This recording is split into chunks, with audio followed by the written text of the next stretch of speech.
Bom, naturalmente que isso aqui é um modelo, tá, teórico. Eu não colhi nenhum exemplo prático para trás.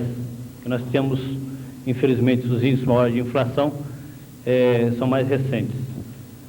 Mas os senhores vejam o seguinte, no exemplo em que eu coloquei, na primeira linha são as hipóteses de inflação, depois a data de pagamento. Quando eu digo início do mês, seria exatamente, digamos, no dia 1º do mês, tá? Fim do mês seria o pagamento dia 30. Após 30 dias, que eu digo aqui, é 30 dias vencido o mês. Após 60 dias, são 60 dias vencido o mês. Fatura, é o valor da fatura em cruzados e sinistro prêmio. A hipótese que eu admiti é uma apólice com 50% de sinistro em valor nominal. Tá? O que acontece? O que aconteceria se nós recebêssemos a fatura no início do mês, supondo que os sinistros fossem pagos no mês subsequente à sua ocorrência? Num bom número de vezes, os sinistros são pagos no mês seguinte, não exatamente no mês de ocorrência. As exceções ficam por aqueles estipulantes que têm um bom, estipulantes maiores, né, que têm um bom RH e que avisam imediatamente a seguradora, providenciam rapidamente a documentação.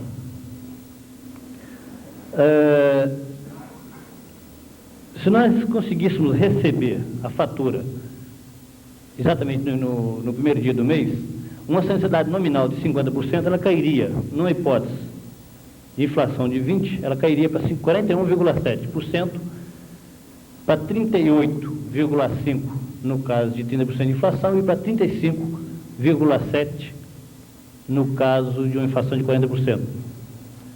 Então, os senhores veem que a simples antecipação de um mês, a diferença enorme que ela pode representar na sinistralidade da apólice.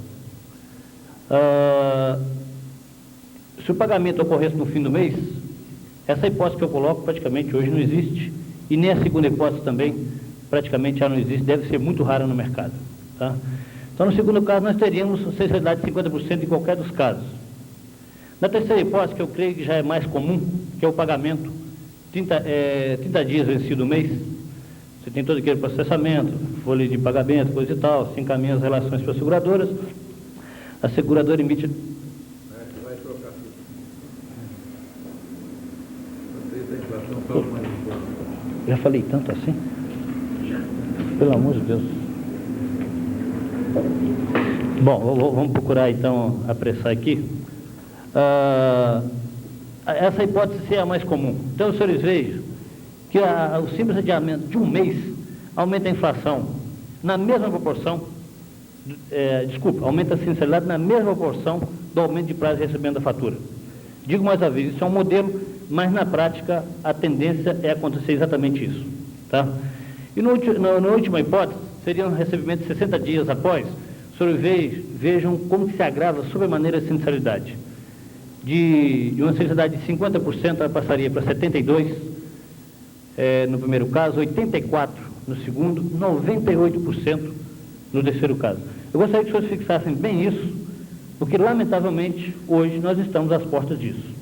Porque já estamos com 40% de inflação, na realidade. Tá?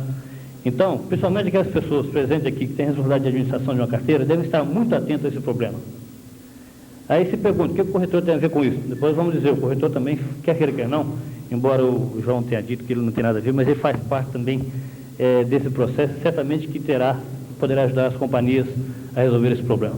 Bom, não vou fazer mais comentários, fica para alguma pergunta que alguém queira fazer depois. A segunda afirmativa que eu faço é com relação a agenciamento. Então, os senhores vejam o absurdo que nós... Os senhores vejam o absurdo que nós vivemos hoje.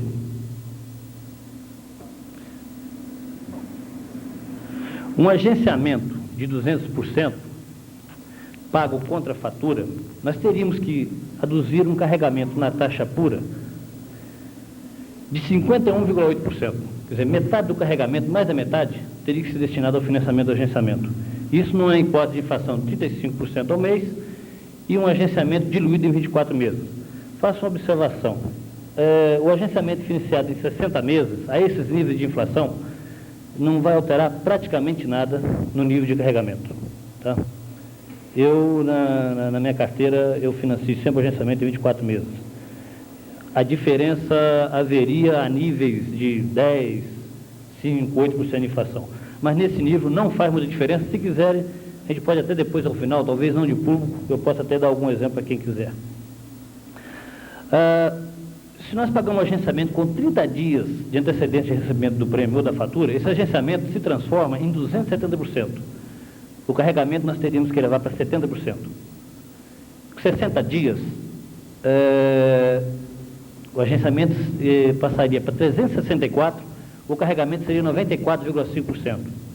A 90 dias, 492% corresponderia a esse agenciamento, comparado ao prêmio.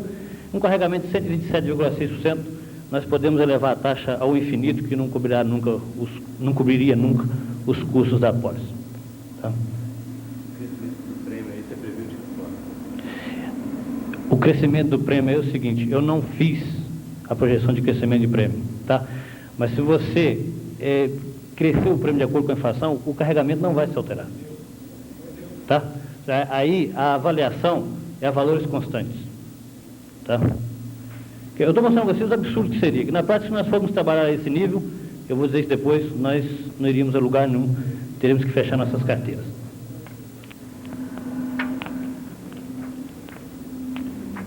Bom.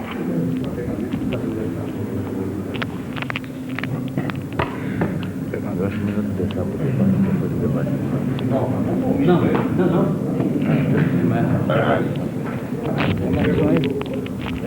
Não, é porque tem que passar lá. Bom, eu prometo ser rápido agora na continuação. Bom, eu falava das distorções. Então, uma outra distorção são seguros sem nenhum tipo de reajuste automático. Tá? Isso é principalmente seguro de funcionalismo público. Daí resultando o chamado repique de agenciamento, em que a seguradora paga a comissão de agenciamento sobre a inflação e muitas vezes não vê a apólice crescer.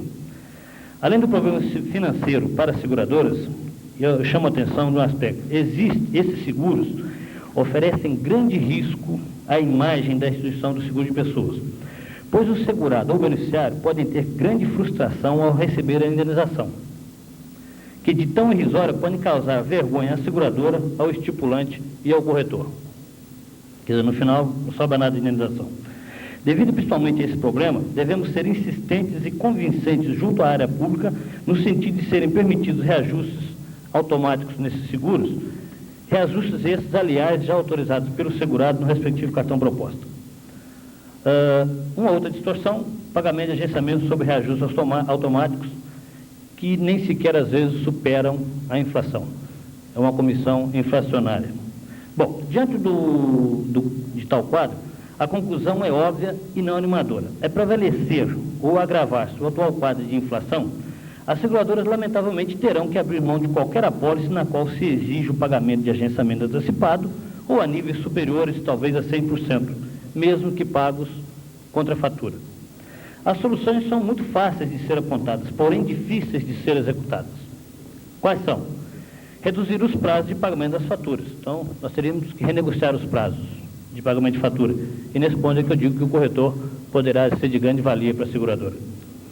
Reduzir os níveis de agenciamento e somente pagá-los contra recebimento da primeira parcela do prêmio. Aumentar a taxa é uma das soluções também. Só que, no caso de agenciamento muito elevado, não há taxa que cubra o seu custo. Tá? Então, se nós repassarmos aos segurados todos os ônus das mazelas econômicas e das distorções comerciais das apólices, certamente que estaremos inviabilizando nosso produto. Este é o caminho menos recomendável, se não o último. Outra solução, indexar tudo pelo BTNF. Prêmios, importância segurada a partir do primeiro dia de cada mês. Isso é uma sugestão que eu sei que se discute no mercado. Porém, essa solução é difícil e complicada, principalmente nos seguros contributários, onde se faz o desconto em folha de pagamento. E porque a maioria desses seguros, principalmente classe A, são indexados pelo salário.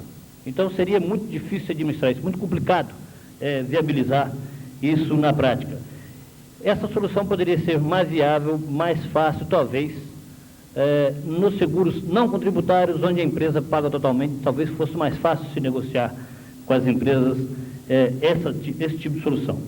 Uma última solução, que já foi feita inclusive pelo mercado, recorrer à SUSEP e pedir para fixar prazo para pagamento de fatura. Como, aliás, a FENASEG fez, já vimos isso divulgado em boletim. Não cremos que isso vá funcionar, porque cada seguradora tem os seus acordos, tem os seus interesses, tem as suas peculiaridades. Na hora de fixar um prazo único, nós sabemos, lamentavelmente, que isso não vai prevalecer e certamente vai gerar muito problema. Entretanto, eu entendo que a SUSEP poderia dar uma garantia, dar um respaldo às companhias de seguro, no sentido de se permitir que, acordado o prazo para pagamento de fatura entre segurador e estipulante, as faturas que não fossem pagas nesse prazo, de fato as seguradoras pudessem fazer o que já vem tentando fazer hoje, cobrar em BTN fiscal e cobrar multa. Me desculpe, senhores, parece esquisito, mas cobrar multa. Nós hoje pagamos multa por tudo que nós pagamos atrasado nesse país. É luz, é telefone, é o cartão de crédito, é uma prestação de financiamento. Isso é normal. Em tudo que nós pagamos atrasado, nós temos multa. E não discutimos. Chegamos lá, pagamos 10% e mais a correção monetária. Apenas esse item, eu particularmente acredito que a SUSEP poderia dar um amparo às companhias de seguro. Mas, no mais, eu não creio que ajudasse. Bom, por aqui eu encerro minha apresentação. Me desculpe se me estendi e não tive a pretensão de transmitir conhecimento a ninguém, apenas enfocar e enumerar os problemas que nós temos frente a essa inflação louca, né? A indexação é apenas uma consequência, não é causa. Muito obrigado.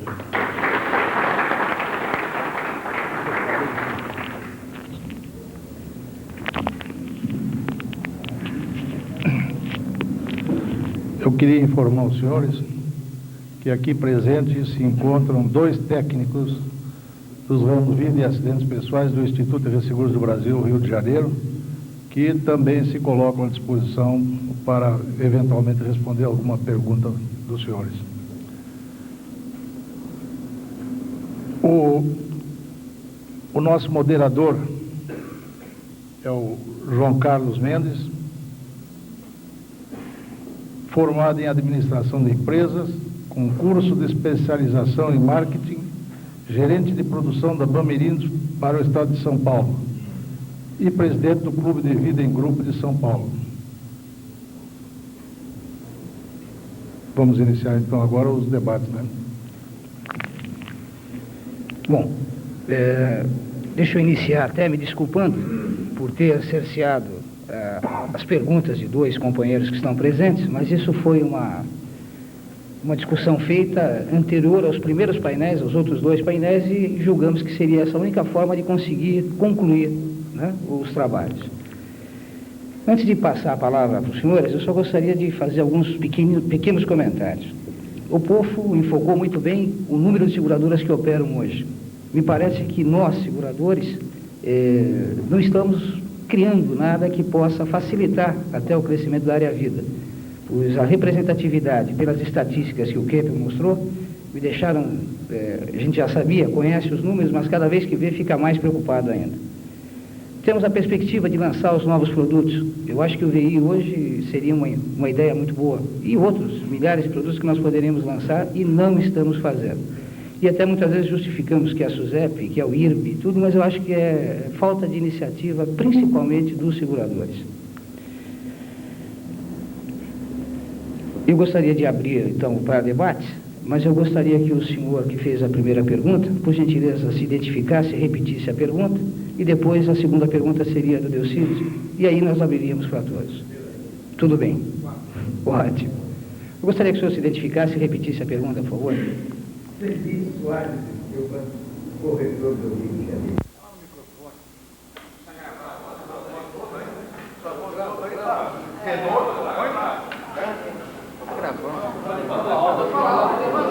Onde que é o microfone? Eu falo, pelo amor de Deus.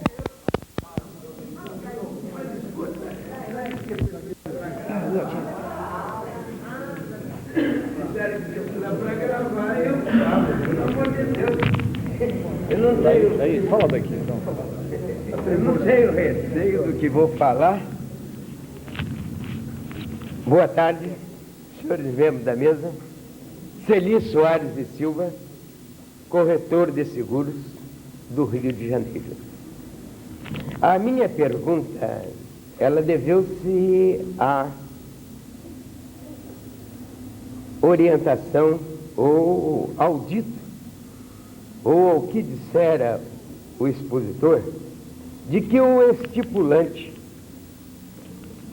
gostou ou está gostando ou pretende continuar gostando de reter o recebimento, ou reter o pagamento, ou reter a receita que seria transmitida à seguradora, porque ele pega este dinheiro, aplica nas mais variadas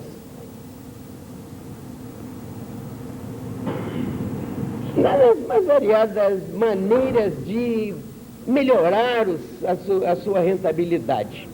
E a seguradora fica prejudicada. No prejuízo da seguradora, eu concordo, a seguradora está perdendo. Nesse lance também perde o corretor daquela apólice. E por que ele perde? Porque a apólice não é emitida, aliás, a fatura não é emitida, perdão, não era a apólice, a fatura não é emitida, não sendo emitida, ela não é paga, não sendo paga, não se paga também as comissões devidas aos corretores. Ora, mas existem órgãos que pagam antecipadamente as suas obrigações, cumprem com os seus deveres, e as seguradoras recebem o dinheiro entra no seu caixa, o seu diretor financeiro, a sua diretoria financeira, aplica este dinheiro, demora a elaborar a fatura e demora, consequentemente, a pagar as comissões do corretor. E, neste caso, continua o corretor a ser o prejudicado. Então, pergunto eu, qual seria a penalidade que se daria a essas seguradoras que têm esse comportamento? Porque o comportamento para o estipulante, o nobre conferencista da Marítima apela para BTNs fiscais. E nós, os corretores, ficaremos como? Esperando 30, 40, 60 dias para pagar. Muito bem.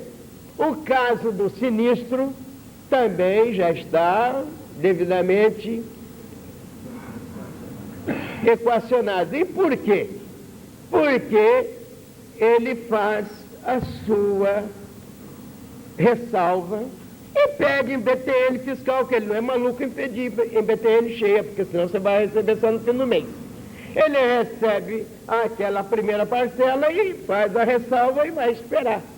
E vai receber. E nós, os corretores, temos as nossas despesas de viagem, temos as nossas despesas de escritório, temos as nossas despesas gerais e cumprimos com todas as nossas obrigações. E vamos continuar esperando da seguradora um comportamento melhor, um pagamento. Ah, mas pelo amor de Deus, espera mais uma semana porque eu tive uma obrigação, uma obrigação com o Ministério do Trabalho e aquilo é sagrado, eu tive uma obrigação assim, assado. E onde nós vamos ficar? Eu não quero nomear as seguradoras, pelo amor de Deus, porque é antiético para mim dizer isso.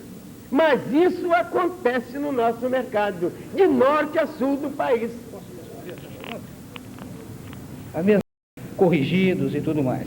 Existem seguradoras no mercado, e não uma só, que está lançando comissão remunerada, se atrasar, paga com juros. Existem problemas operacionais. E o mercado, a lei do mercado, é a lei mais forte. A seguradora que opera assim, ela tende naturalmente a sair fora do mercado, porque ela não é eficiente, não consegue prestar o serviço pela qual ela deveria estar fazendo. Essa seria a penalidade que ela deveria sofrer. Tá? Senhor, desculpe, só não, depois a gente conversa, a gente vai esclarecer esse negócio, senão não vai dar tempo das outras pessoas também fazerem a pergunta. Não sei se não foi claro no esclarecimento, mas acho que deveria ser dessa forma. Mas há um momento em que a seguradora, o dinheiro vai para a seguradora e aquele seguro não vai ser cancelado, porque não vai ser mudado, porque ela tem um código de consignação em seu favor. Olha, esse caso acho que mereceria até um painel específico, né? Por ser tão delicado assim. Mas a gente vai conversar depois sobre isso, acho que a gente tem que achar uma solução para isso. Isso é uma anomalia do mercado. Né? Obrigado. Companheiro, é o seguinte. Ô, colega, por favor. Se o senhor tiver esse problema, administrativamente o senhor pode resolver, né? E eu oriento da seguinte forma: o senhor tem o seu sindicato, o senhor leva um fato concreto, documentadinho, e eu tenho certeza, tenho certeza que será resolvido o problema. Delcíris. Seja mais breve. Não, claro. Boa tarde, Delcíris Soares, Rio de Janeiro, corretor de seguros. O Carlos Alberto pergunta para o Carlos. Eu também gostaria de fazer alguns comentários, um pouco da minha experiência, antes de fazer a pergunta ao Carlos. Eu vou ser objetivo e rápido, não vou ser demorado, não. O que eu vejo no setor de vida, o segurador com interesse de pegar um prêmio de seguro, o corretor com interesse de vender, de manter uma apólice de seguro em vigência ou um novo negócio, abre muita concessão no mercado. O mercado cria vícios que numa inflação de 40%, o Simval, né? Gera esse problema que vocês não têm hoje como sair do sistema, porque o mercado está viciado. O mercado de energia elétrica reduziu seus vencimentos, o mercado de companhia de gás, o governo, os impostos, todo mundo tomou uma iniciativa decorrente de uma inflação. O mercado segurador está aqui numa plenária reunido e ninguém sabe o que fazer, e ninguém tem coragem de fazer, na minha opinião pessoal. É uma opinião de coragem. Capitais baixos, a base instalada de qualquer apólice hoje, na minha opinião, ela está reduzida. Num próprio estudo de segurador, eles procuram fazer uma pirâmide muito estreita, quer dizer, com medo de correr riscos maiores, de co-segurar, de dividir essa participação no mercado. Então não há uma seriedade no próprio estudo original do projeto. Então o que acontece? O mercado tem vícios. Quando há um falecimento de uma pessoa, uma indenização, o que acontece? A pessoa recebe um valor tão mínimo que há de descrédito do seguro. Na minha experiência como corretor de seguro, eu faço toda a regulação dos sinistros dos meus clientes. Eu sou aquele corretor que trabalha no segmento educacional. Tive a felicidade de ganhar um prêmio Bamerindo pelo Rio de Janeiro, segundo lugar no Brasil. Eu faço todo o meu processamento, eu independo do segurador para fazer o processamento de liquidação de sinistro, que deveria ser uma atitude dos clubes de seguro, que é uma sugestão. O clube de seguro, que tem seu segurado, que vende uma imagem para ele, deveria, numa hora de liquidação de sinistro, resolver o problema da esposa, do beneficiário, imediatamente, em 48 horas, e não dificultar o processo de sinistro, que depende de um alvará judicial, a viúva não tem assessoramento, não conhece nada. Então, na minha opinião, o que falta é isso, é a seriedade, a coragem que a gente tenha de aumentar uma apólice, de fazer com que a base instalada, que está todo mundo reclamando que os números todo ano caem 15%, 20%, 35%, ele seja aumentado na própria base com coragem do corretor, do segurador e do estipulante, sem negociata, sem interesse. Eu não vendo um seguro meu dando 1 centavo a ninguém e consigo ter sucesso no meu trabalho, pela prestação de um serviço eficiente e competente. Não estou aqui para desabafar nem nada. E a pergunta ao Carlos Alberto é o seguinte: Carlos, como é que uma pessoa no mercado brasileiro, que a gente não sabe o dia de amanhã, o projeto é lindo, é espetacular, a gente que vê a coisa para o futuro, sente isso. Mas como alguém vai comprar uma segurança dessa, 40 anos de garantia, de uma instituição? Qual é a instituição que você possa me dizer? A Sul América tem 100 anos, a Bamerindo tem não sei quanto, a Bradesco tem não sei quanto, mas quem é que confia que essa empresa vai ter vida? por esse período, para você botar esse plano em funcionamento com credibilidade e de modo que as pessoas possam fazer fazer a venda dessa informação. Muito obrigado. Eu diria a você o seguinte, esse produto que a gente discutiu, ele tem características de longo prazo, tá certo? Mas ele tem uma administração flexível que puxa ele para o médio prazo, ou seja, em 1 ano, 2 anos, você pode manipular aquelas suas reservas. Se você hoje, o poupador brasileiro, assume um risco de colocar o dinheiro na poupança, tá certo? Ou no over, ou em fundos de renda fixa, que tem, em termos de quando você coloca aqui no país não há segurança, eu acho que esses produtos também não teriam a segurança total, tá certo? Então, se você tem que caminhar para algum tipo de poupança, eu acredito que o seguro de vida individual tem condição de competir com esses produtos e as seguradoras que têm um nome muito sólido em termos de capacidade de aplicação, de gerenciamento dessas reservas, podem muito bem ganhar esta confiança do mercado, do poupador, e, ao longo do tempo, galgar aí um espaço e absorver uma parte da poupança privada nacional. Tá?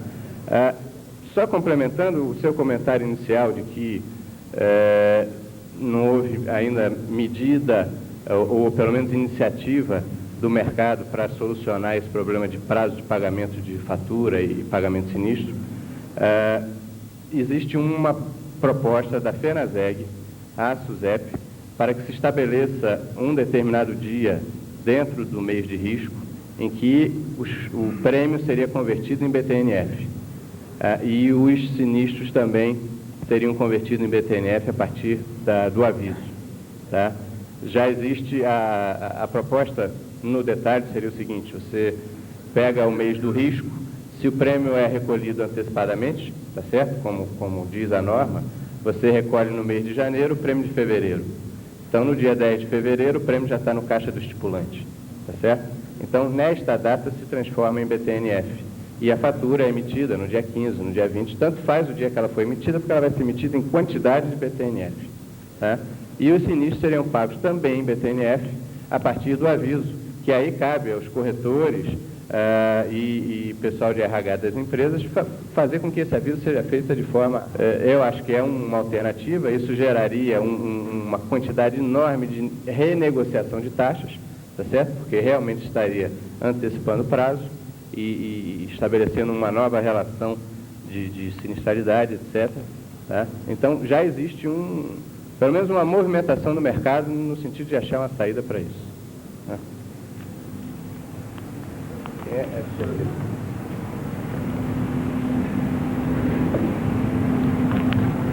Ivan Vieira, Rio de Janeiro, corretor de seguros.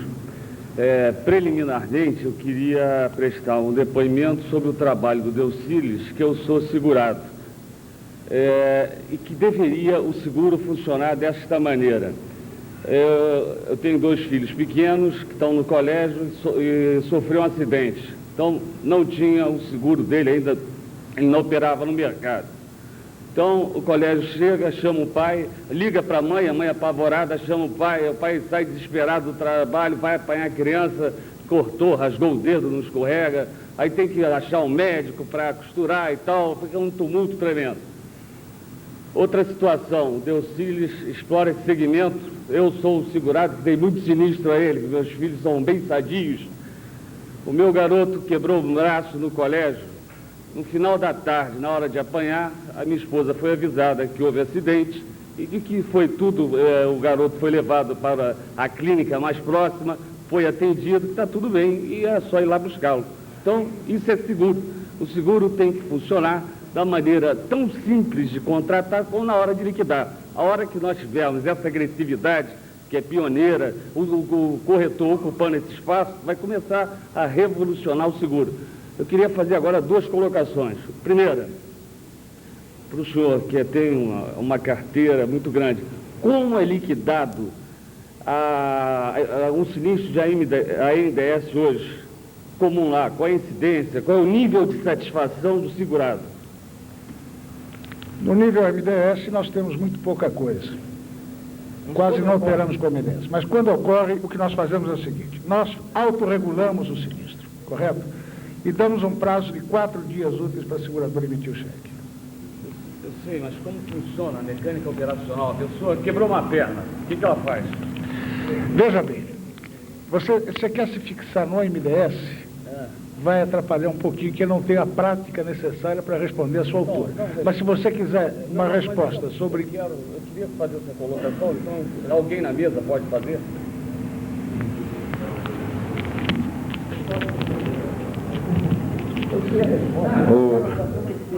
O AMDS, como invalidez ou qualquer DIT, é um seguro pago por reembolso.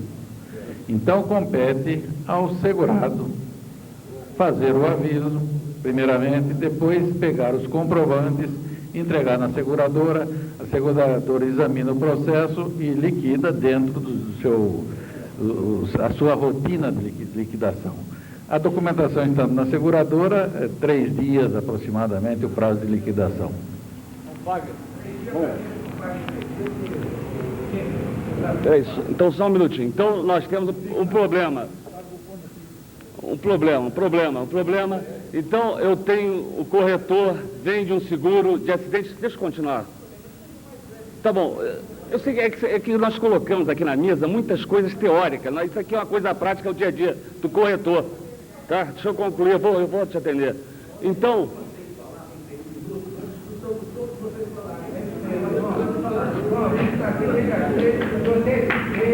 seguradores e corretores falaram.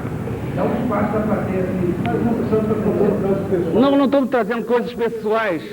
Não tô... Tá bom. Você tem que explicar o que ele pode fazer. Então, o que acontece?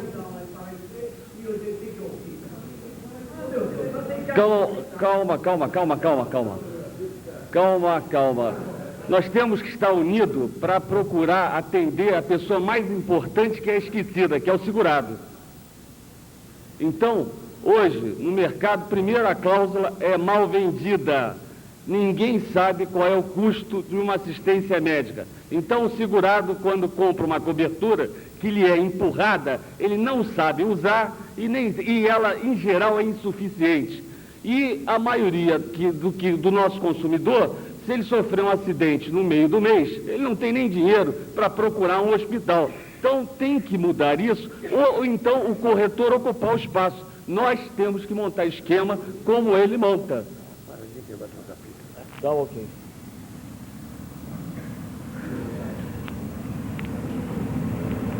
Mas acompanhando você, Não. Peraí. Tá. Para gravar, vamos discutir, vamos melhorar o mercado. Então... E se procura arranjar o corretor do sistema. Mas o corretor tem que se fortalecer e ter a consciência que ele é o agente que vai modificar tudo isso. E ele só pode fazer isso se ele tiver um sindicato forte e mudar, porque senão vai continuar mesmo. Cada vez o mercado decrescendo, não vai crescer nunca. E nós somos responsáveis, nós temos que participar efetivamente. Então, o que tem? A seguradora tem, em caso de acidentes pessoais, ter uma rede de hospitais, ou então o corretor credenciar, fazer um esquema e emprestar. O segurado não tem que...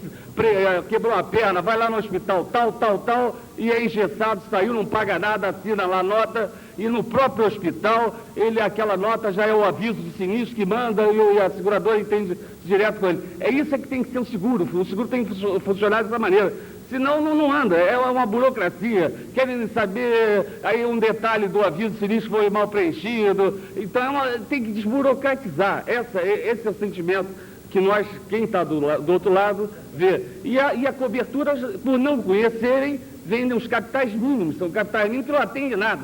A hora que o sujeito vai usar, ele fica decepcionado. Então hoje, o segurado brasileiro, ele é um eterno decepcionado. Não adianta fazer campanha do CODISEG, gastar 2 milhões de dólares, se nós não temos produtos. Nós temos que melhorar os produtos. Então é a seguradora, com os corretores, discutir as necessidades. E é elementar, saber o que o segurado quer comprar e não empurrar o que a seguradora quer. Nós temos isso. Bom? Agora, uma outra questão, que é importante, é um nicho de mercado. Há uns tempos atrás, o sujeito morre, é separado da esposa, vamos começar por aí, mas separado de fato, e tem a esposa, o vínculo ainda está mantido. Ele morre e as duas se habilitam a receber indenização. Então, existem tribunais que entendem que o beneficiário é a esposa, outros entendem que é a companheira. Hoje, qual é a posição do mercado? Que existe alguma jurisprudência já tranquila, pacífica sobre essa matéria? Alguém pode responder isso? Via de regra, consegue-se o acordo judicial e ambas recebem. Sem isso não há outra opção.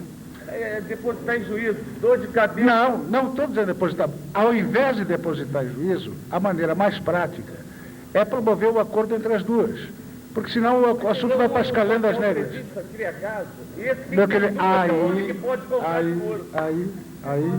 Aí é Código Civil. Mas aí nós temos que ter sua criatividade, que quem tem 2 ou 3 é o homem que pode pagar. Pode comprar tesouro. Ele pode fazer 2 seguros, deixando uma companheira como beneficiário e outro. Se ela não impugnar, recebe. Pode. Nada impede. Se a esposa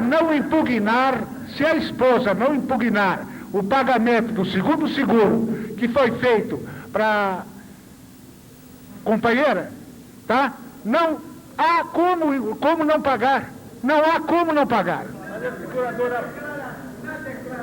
Não há como pagar. Faça 2 seguros. 2 seguros. Bom, isso aí é uma matéria que deveria ser melhor revista, que há a possibilidade de aumentar a arrecadação de prêmio significativamente. Pronto, obrigado.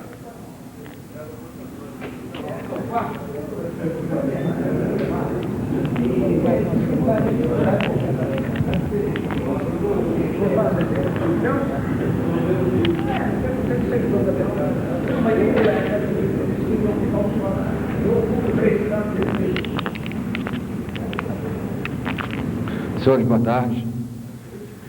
Edmar Holanda, corretor de seguros Rio de Janeiro. Não precisam ficar apreensivos, que não é um termo polêmico, né? Eu quero parabenizar os palestrantes. Tem uma pergunta, uma nobre colega, o Dr. Carlos. Sivaldo, quanto a você, eu tive o prazer de estar na primeira vez que você teve a oportunidade de fazer a palestra, só que eu acho que esse momento foi muito melhor do que a primeira, viu? Porque foi justamente na ocasião da alteração da circular 23 para 21. Né? Eu acho que foi lá na FNESEG, foi realmente muito polêmico. Está de parabéns hoje, que eu acho que foi bem melhor. Bom, a minha pergunta é quase que um esclarecimento, inclusive é isso que chama atenção. Eu compartilho com o seu projeto, Carlos, quero parabenizar isso, mas eu tenho uma observação a fazer. Você colocou nos seus dados, são 20% em termos de poupança nacional, né? Sim, tudo bem.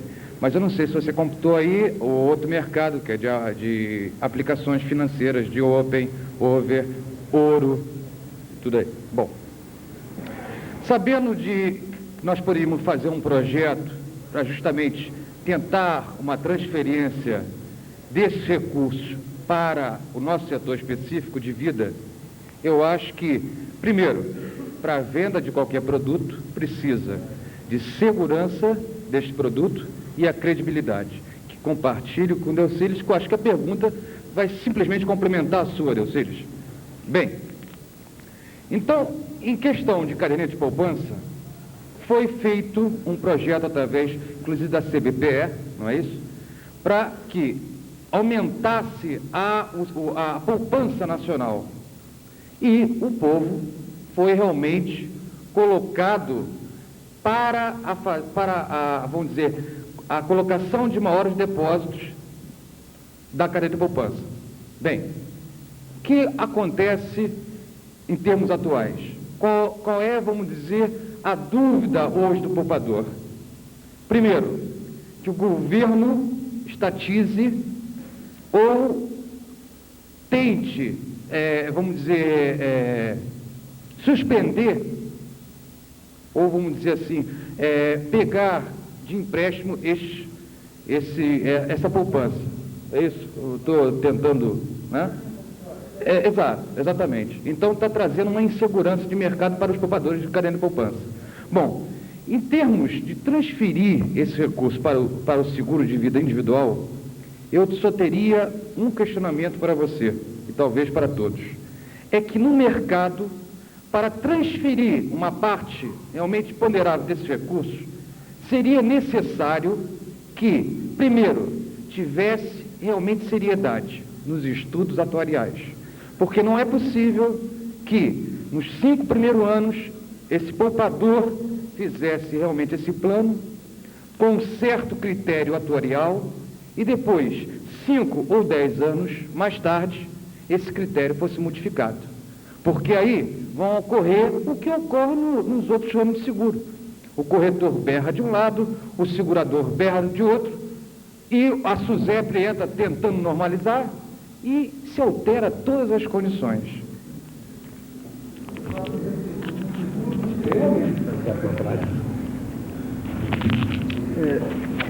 Só fazendo um comentário à sua explanação, quer dizer, um dos itens que eu coloquei por necessidade seria o desenvolvimento de estudos atuariais nesse sentido.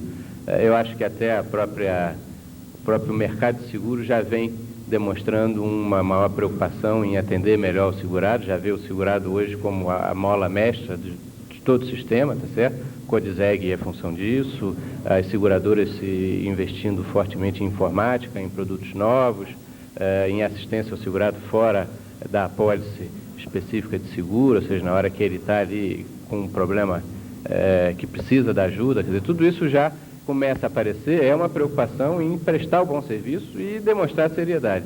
Eu acho que o caminho é por aí, mas o tempo é que vai poder sedimentar isso, dependendo da atitude de todas as partes.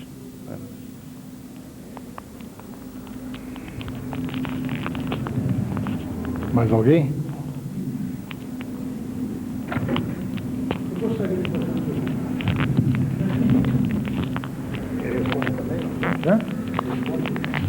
Talvez. Veja bem, quando foi colocada aqui, do colega lá do Rio de Janeiro, aquela questão,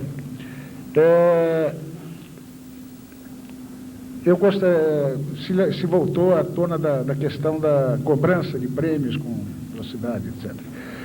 Eu gostaria de lembrar o seguinte, nos seguros de múltiplo salarial, quando a empresa remete para a seguradora a relação dos descontos, já é a fatura pronta. Então, eu pergunto à mesa, seguradores, por que essa fatura não pode ser emitida numa velocidade maior do que a que tem atualmente, que nunca é menor do que 15 dias, e depois precisa mais 15 dias para dar de prazo de cobrança bancária? Quem gostaria de receber, responder da mesa? O erro está no início da venda do processo. De acordo. Eu acho que... Me permite, só fazer. O erro está no início do processo. Já se começa sentando com um estipulante, muitas vezes até sem corretor, o segurador, desculpe falar isso, mas existem esses casos, e ele já começa a dizer, não, porque você vai pegar esse dinheiro, você recolhe, você aplica, você movimenta, você ganha essa inflação, quando a coisa era 20%, 12%, 6%, e a história veio. E para mudar essa história, o país está corrompido, a corrupção. O senhor botou o primeiro Brasil, em Orlando, o país bovino, equino, tudo mais lá, mas tinha que ser o primeiro lugar do país é corrupção também, lembrar ali embaixo. Porque é um país corrompido. As pessoas hoje são corrompidas. Corrompíveis e corrompidas. Quer dizer, o erro está na venda. Nós não, eu me sinto um excelente homem de marketing, porque eu trabalhei 12 anos numa multinacional, tive um privilégio. E diria que em relação a muitas pessoas, sem estar querendo dizer que eu sou mais do que ninguém, eu me sinto muitos anos na frente, na forma de vender. Porque eu sei vender, eu tenho coragem de dizer que a competência janeiro, nas minhas apólices, vencem no dia 2, dia 3, dia 5 do mês seguinte. Vocês já viram isso em seguro? A competência é janeiro, você paga no dia 5 de fevereiro, e todo mundo pagar em dia, o índice de inadimplência ser 0, porque a gente passa uma informação, eu pago o sinistro em 24, 48 horas. Se não houver a recíproca, eu suspendo o sinistro. E o estipulante vai ficar numa situação difícil que o seguro é contributário. Apesar de eu não negar o sinistro, eu ameaço o estipulante, tenho coragem de gerar essa carteira e fazer esse movimento. É uma expressão pequena ainda de movimento, não é uma coisa grande. Mas o problema é o início da negociação, senhores. Se os seguradores sentarem com os corretores na hora de fazer um estudo de uma apólice de seguro junto a um cliente, esqueçam o lado da compra do dinheiro. Hoje o que se faz no mercado, na minha opinião, é o segurador comprar dinheiro a um custo X, que depois vem a lamentação, sabe? Entendeu, o Simval? Depois vem a lamentação, está caro, não posso dar, não posso fazer. Como é que eu vou fazer isso? Mas eu preciso de dinheiro para gerar o meu caixa.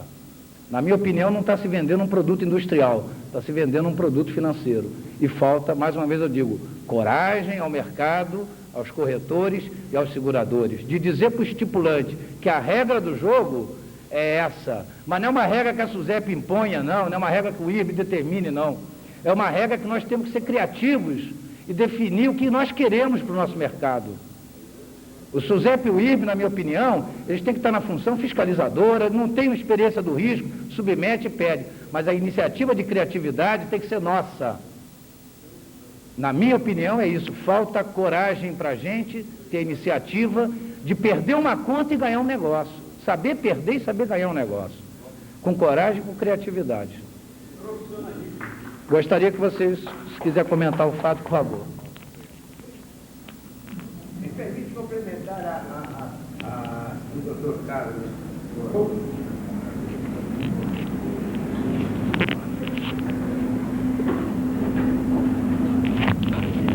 Celi Soares e Silva, Rio de Janeiro, né? Já está mais que sabido, né?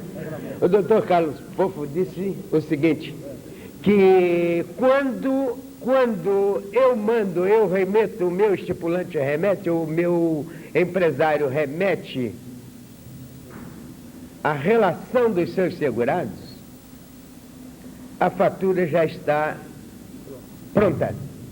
Mas quando eu levo, pessoalmente, no caso, digamos, eu levo a relação dos meus segurados e o cheque correspondente para pagamento, eu recebo desconto de janeiro para pagar a fatura de fevereiro. Em 31 de janeiro, eu encaminho à seguradora o cheque e a relação dos segurados. E uma fatura dessa demora de 30, 60, 90 dias para ser paga. Isso é um absurdo. Agora, foi somente para fazer um aditamento ao doutor Carlos Pofo, para poder melhor a mesa dar uma definição para nós. Perfeito. Como eu fiz essa pergunta aos seguradores da mesa, eu gostaria de ter a resposta dos seguradores.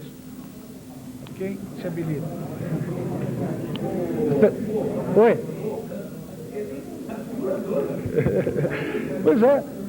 Mas eu também tenho um problema parecido, quer dizer, ou seja, é uma questão de rotina que precisa ser modificada. Quer falar, senhor? Silva, fala.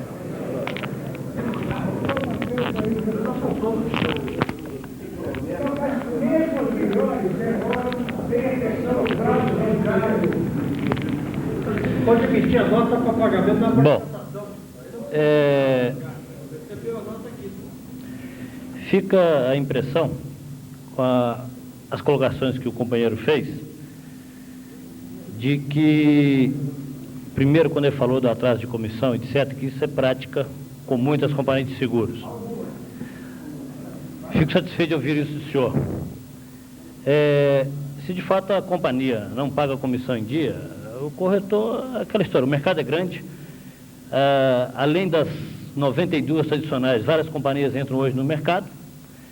Então, no mercado onde o corretor é o nosso canal de distribuição, principalmente aquelas companhias que não têm um balcão de banco, o corretor é o único elemento que a companhia tem. Então, ele tem que ser muito bem tratado, né?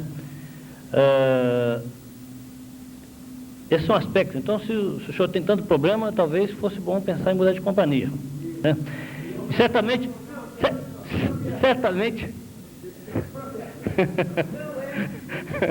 Desculpe.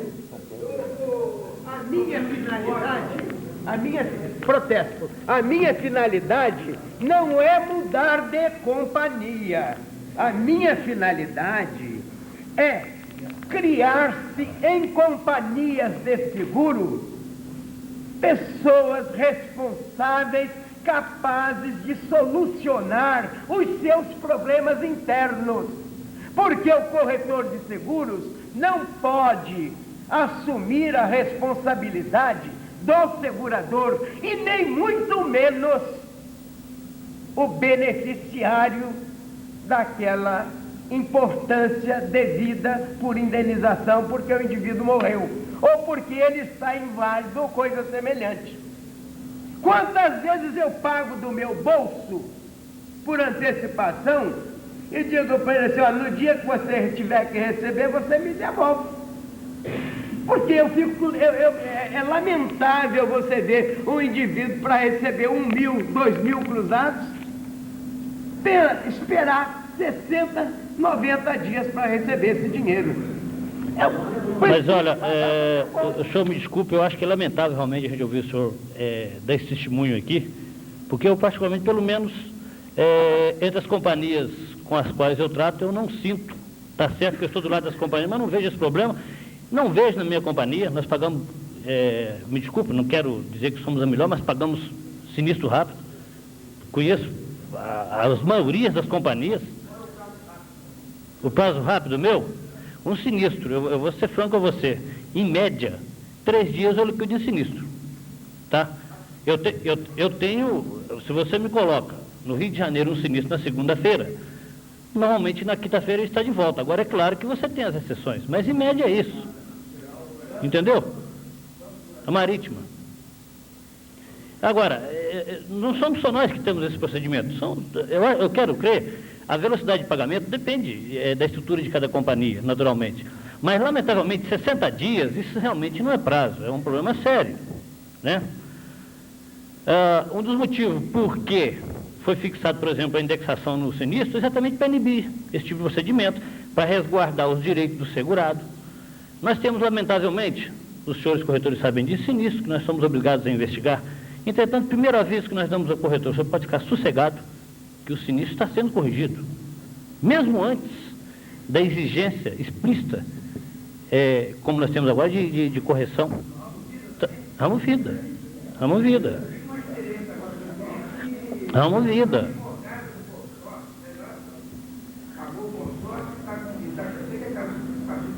Certo. Mas participou o consórcio para a pessoa receber, você traz uma baragem oficial, todos 2 filhos menores. E aí eu fui assim para o advogado, ela disse, o dinheiro não é corrigido. Não, mas é corrigido. É corrigido. E hoje eu disse uma coisa aqui que, companheiro, eu disse uma coisa, é o seguinte, hoje não há dúvida, principalmente depois da resolução 1289, não há dúvida alguma que a partir da data do aviso, o sinistro tem correção pelo BTN fiscal. Isso não há dúvida. Pode você ter vamos dizer assim, um profissional ou outro que não esteja entendendo assim, mas esse entendimento está errado. Data do aviso, e por isso existem estipulantes hoje que avisam por telex. Não é data da documentação. Se for, eu discordo de qualquer companheiro, de qualquer companhia de seguro, que diga que é da data da entrega de documentos. Não interessa o problema do documento. O que interessa é o seguinte, está avisado a partir de que momento está constituída uma reserva, no mínimo ela tem que remunerar a infração. Se não remunera, é um problema da companhia. Tá? Então, isso é um aspecto importantíssimo para resguardar exatamente aquilo que o companheiro disse, a questão da imagem do seguro, a imagem da instituição. Isso é um ponto em que o senhor está falando de profissionais conscientes e responsáveis. Eu milito no mercado onde, se prevalecesse o que o senhor está dizendo, eu estaria mudando dele hoje. Hoje eu teria mudado antes. Eu não ficaria nesse mercado. Tá? Uma outra coisa, nessa história toda, a presença do corretor é importante. tanto na distribuição quanto na hora da liquidação. O corretor, muitas vezes, ele que faz, ou na maioria das vezes, ele que faz o elo.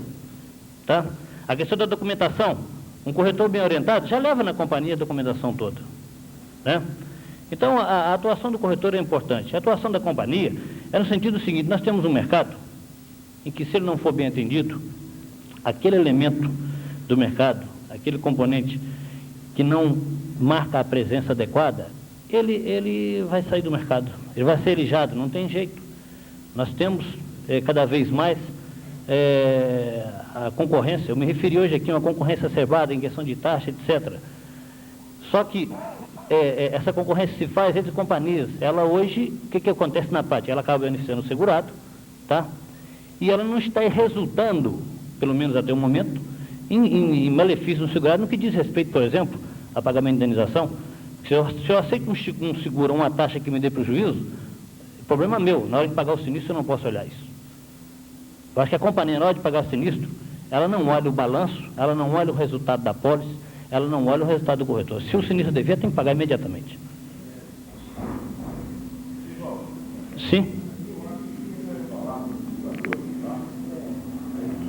A cultura de vida, a educação que as empresas de vida têm hoje no mercado brasileiro, é uma cultura arcaica. Essa cultura precisa ser modernizada. Nós temos um exemplo de seguro de vida no Brasil. Quem? Qual foi a maior seguradora do mercado de vida no Brasil? Nós conhecemos desde pequenininho, quando tinha 6 anos de idade. Eu sei que eu ouvi falar isso na América. A Sul-América criou uma escola de vida no mercado nacional. O que nós precisamos desvincular é um pouco, modernizar um pouco essa escola, certo? O grande problema do seguro de vida é que existe um ramo onde só se vende seguro de vida, outro ramo só se vende ramos elementares. Eu acho que isso precisa acabar dentro das seguradoras. As seguradoras se modernizam nos ramos elementares, criam novas formas de venda, novas formas de agressão, e no ramo de vida continua sempre a mesma coisa. A gente não ouve falar que a comissão de vida do mercado está estudando alguma coisa nova para eu agredir o mercado com novas condições. Você está entendendo? Eu, como segurador, eu acho isso muito péssimo. A gente está tentando lutar, criar alguma coisa nova em termos de vida, certo? Somos criticados com alguma coisa que a gente faz, como o Bolso falou, que nós damos seguro de graça no automóvel, tal, mas tudo bem, tá? Isso faz parte do nosso jogo, tá certo? Mas estamos tentando modificar alguma coisa, e você sabe muito bem disso aí. Eu acho que precisa botar à parte essa cultura. Nós queremos que a mesa, essa comissão que está aí na mesa, representada por experientes homens do ramo de vida, certo? Nos dê sugestões também para que nós podemos, o que é que nós podemos fazer junto com o mercado. Eu acho que a seguradora está aberta a qualquer diálogo.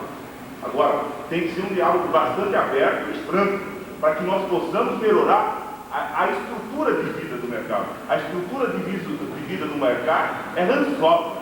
Ela vem de ranço de vários ramos.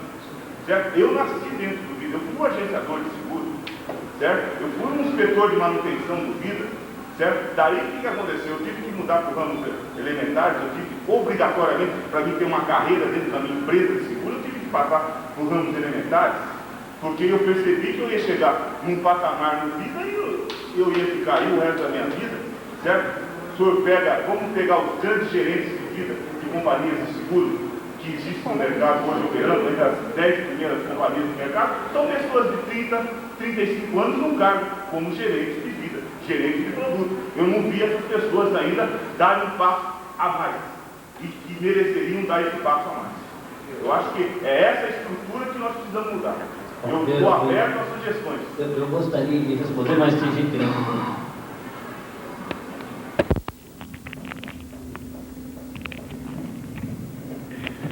Essa eu faço questão de te responder, vou dizer um detalhe. Há 26 anos atrás, uma entidade que eu assumira, ela foi considerada espúria. Tá? Ela foi considerada espúria por seguradores. E hoje eu vejo o Braco dizendo aqui o sucesso dos clubes de seguros no país. mas não foi o segurador que criou. Nós temos que criar para eles. Tá? Nós é que temos que criar, levar um produto novo, nosso, porque nós estamos sentindo, está criando produto novo. Tu tem que levar, tu leva na primeira porta, o cara vai te chamar de louco de picareta. À primeira vista. Ou então, quando ele descobrir que é bom, ele te diz não presta e depois ele lança. Tá certo? Então só para isso aí eu vou lembrar, hoje os companheiros têm os clubes, todo banco tem clube, toda seguradora tem clube, mas em 68, a tese número 3 do senhor Arnaud Manso Pereira, assessor-geral do ramo vida da Companhia de Seguros de Minas Brasil, tá? Bombardeou a tese dos seguros abertos. Tá? E juntou as grandes seguradoras da época. Desculpe se me falhar a memória, a Sul América, a Minas, a Internacional, a São Paulo, que eram totalmente contra a regulamentação dessa apólice aberta. Por quê?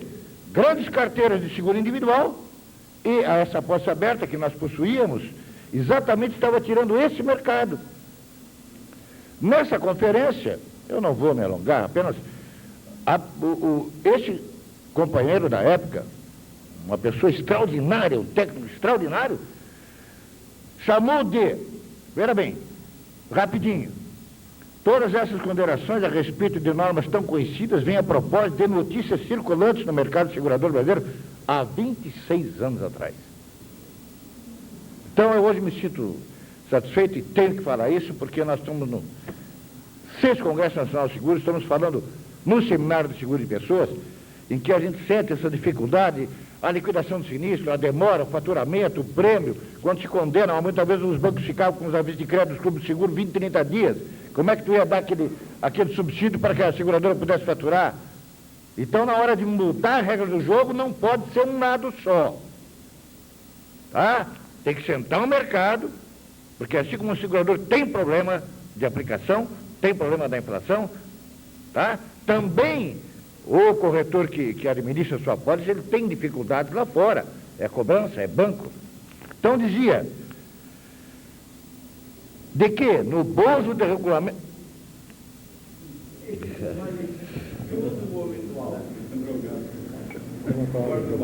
Isso aqui é rapidinho, só para dizer, nós temos que criar. Tá?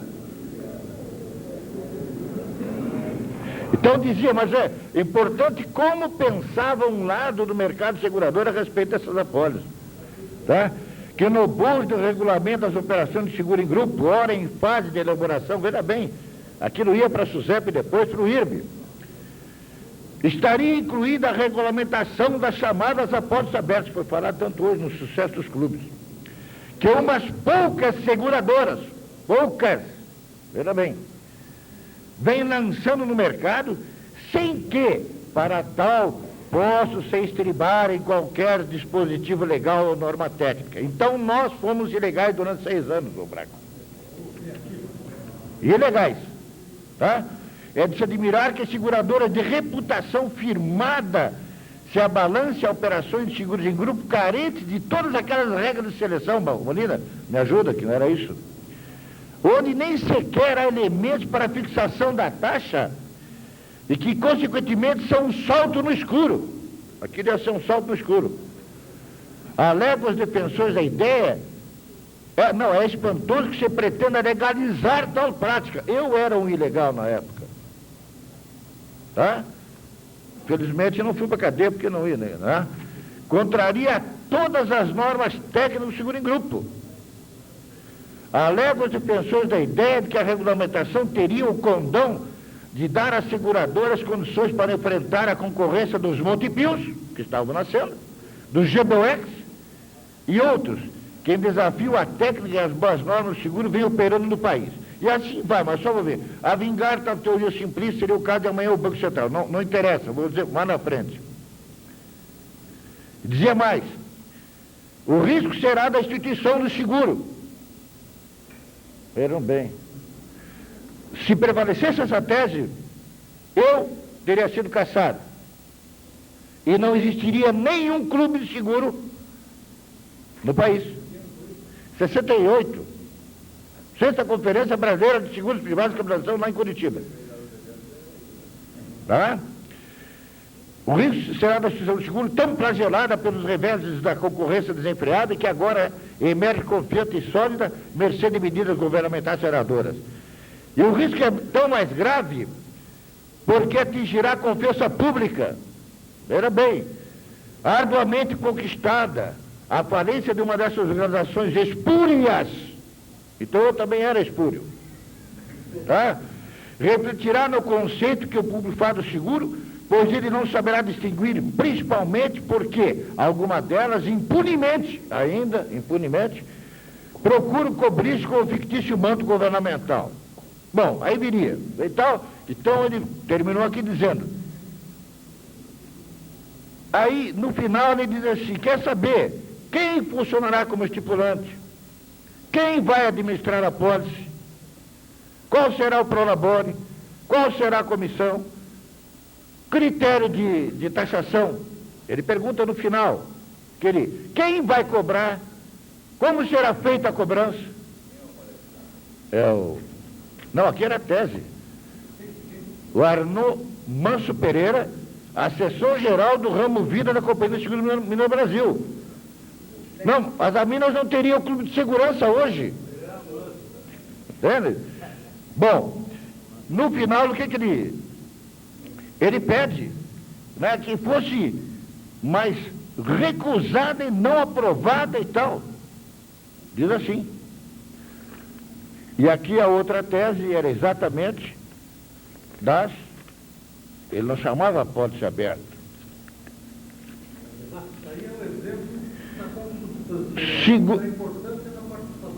Para aí, mas foi por isso que eu disse. Aí diz, seguro de grupos abertos. Aí veio o professor Ernesto Orsi, atuário-chefe da companhia de seguros, da qual eu era gerente, tá? Defendeu e explicou que não seria uma Kombi na rua vendendo seguro, tá? E que não seriam apólices abertas, e sim grupos seguráveis e não seguráveis. Há uma diferença muito grande. Bom, para a satisfação nossa, em 68, o IRB, estou aqui presente o IRB, diz assim, em virtude da aprovação, aí foi aprovada, né? Claro que a tese foi aprovada da pólice aberta. Quem trabalhou para aprovar? Não está aqui. Tá? Mário Petrelli. Por quê? A Previdência Sul já tinha um líder clube. O Mário estava lançando o top, então a Boa Vista, tá? A Novo Mundo, a Colômbia. Então nós fomos uma briga, meu companheiro. Sul América de um lado e tal, compra voto, né, para não ser aprovado, e o outro lado. Exatamente. Então foi aquela briga, felizmente, por uma questão de uma margenzinha muito pequena, tá? Ganhou a aprovação. Então aqui, só para os senhores verem. Em virtude da aprovação da tese número 6, seguros em grupo aberto do atuário Ernesto Orsi pela 7ª sessão plenária da 6ª Conferência Brasileira de Seguros Privados e Capitalização, leva ao vasculhamento que a Comissão Permanente Vida. Então, em função disso, é que saiu a 2372, meu caro Braco. Tá? Composta de representantes da SUSEP, FNSPC, naquele tempo, FNSPC, e do IRB, encarregada de atualizar as normas para o seguro de vida temporário em grupo, resolveu elaborar o projeto de regulamentação dos seguros em grupo denominados abertos em caráter prioritário. O que ele perguntava? Foi dirigida essa carta à Previdência do Sul. Como funcionam esses seguros? E ninguém sabia. Quem funciona como estipulante? Os subgrupos são da mesma atividade profissional diferentes? Qual o critério de seletividade adotado? Quantos componentes são necessários para a emissão da pólice? A escala de capitais segurados?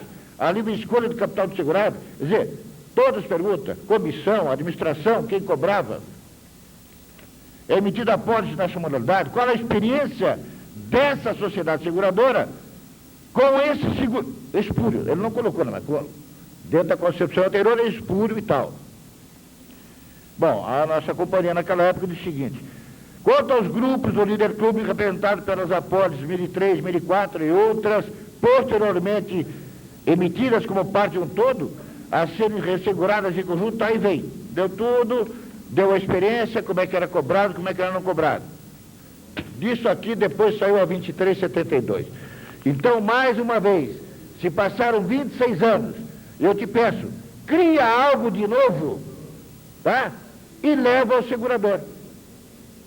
Eles hoje estão muito mais receptíveis, porque realmente numa inflação dessa, mas o segurador tem um detalhe importante. Ele reúne-se com seus técnicos capacitados, tá? Põe o visual, põe o micro, põe o compacto, tá aqui o produto, é esse aqui que nós vamos lançar. Aí lá fora, aquele produto não vai, gasta milhões e não vai, porque aquele que tem o contato com o consumidor não foi nem convidado para tomar um cafezinho, fora de seminário, fora tudo, porque o seminário para mim não funciona. Eu acho que não, quer dizer, não funciona nesse. Não. Desculpe a expressão que eu dei. Não funciona nesse sentido para aquele segurador, que ele tem que reunir um detalhe mais chegado. Essa era a minha colaboração para os caros colegas.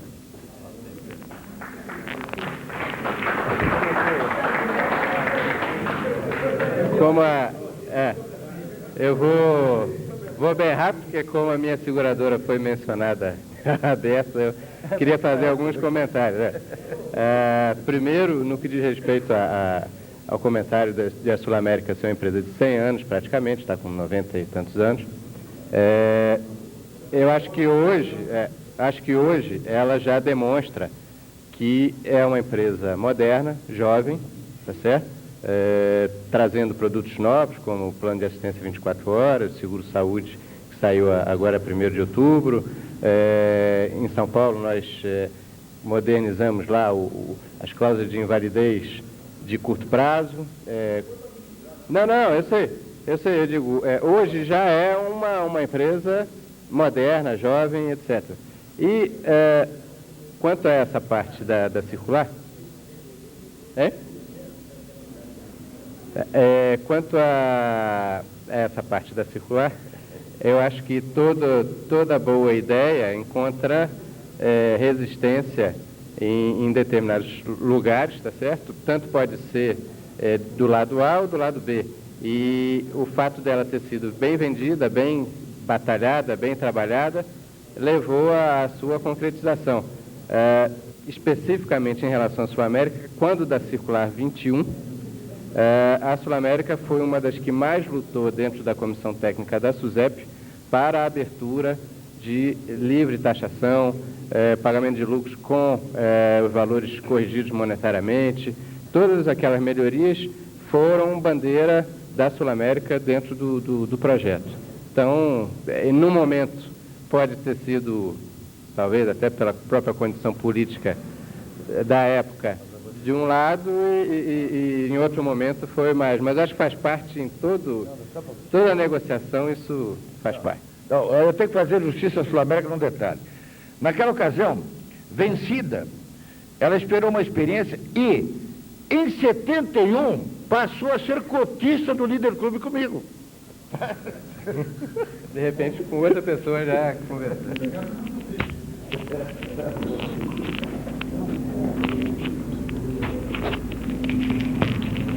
Por favor, eu só queria responder, por que não mudar de... Não, mas... o senhor me perdoa, mas o tempo já está esgotado em mais de 30 minutos. Não é só por isso. Nós queremos... Quando você passa muitos anos vendendo a imagem de uma seguradora, quando você passa a vender há muitos anos a imagem de uma seguradora, seja ela qual for, e que você repentinamente apresenta uma nova seguradora, é porque você vai, o seu segurado, o seu estipulante, vai pensar, será que vai haver um novo conto? Será que vai haver uma nova filipeta? Será que vai haver um novo novo mal no meu caminho, e é por isso que não se pode mudar, não se deve mudar de seguradora, e se fazer todas respeitarem os direitos de quem quer que seja, porque todos nós merecemos ser respeitados em nossa profissão, porque somos profissionais, vivemos dela, vivemos para ela, e é com ela que nós fazemos as nossas famílias e levamos às seguradoras o nosso fruto de trabalho, que é o dinheiro que eles recebem para se multiplicar várias e várias vezes e fazer os seus status. É por isso que nós não podemos mudar de seguradora.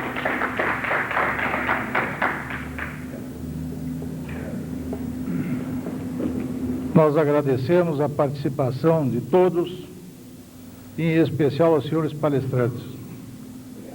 Muito obrigado e encerramos aqui a sessão.